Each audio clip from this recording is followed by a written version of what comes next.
Madhurawada GVMC 7వ ward Srinivasa నగర్లో వేచి ఉన్న శ్రీదేవి భూదేవి సమేత శ్రీ వెంకటేశ్వర స్వామివారి దేవాలయంలో ఈరోజు ఆదివారం వైశాఖ శుద్ధ ఏకాదశి సందర్భంగా శ్రీ వెంకటేశ్వర స్వామి పద్మావతి కళ్యాణ మహోత్సవం ఆలయ ప్రధాన అర్చకులు నిర్వహించారు.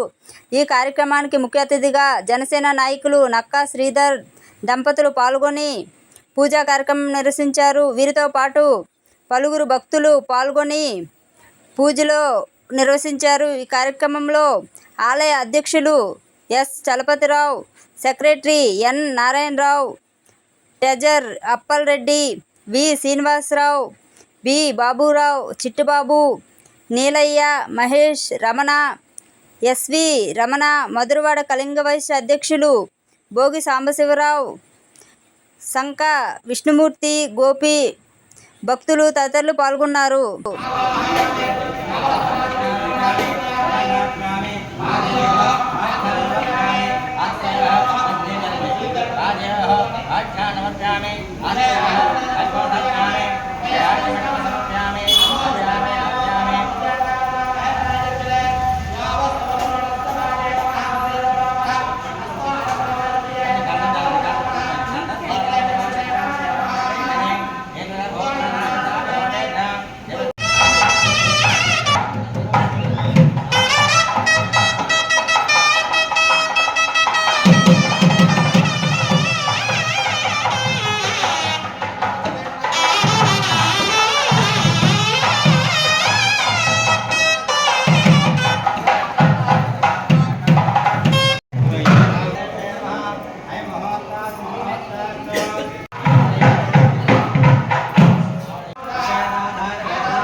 పూజా దివాంగత అలా పూజ మీద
ओम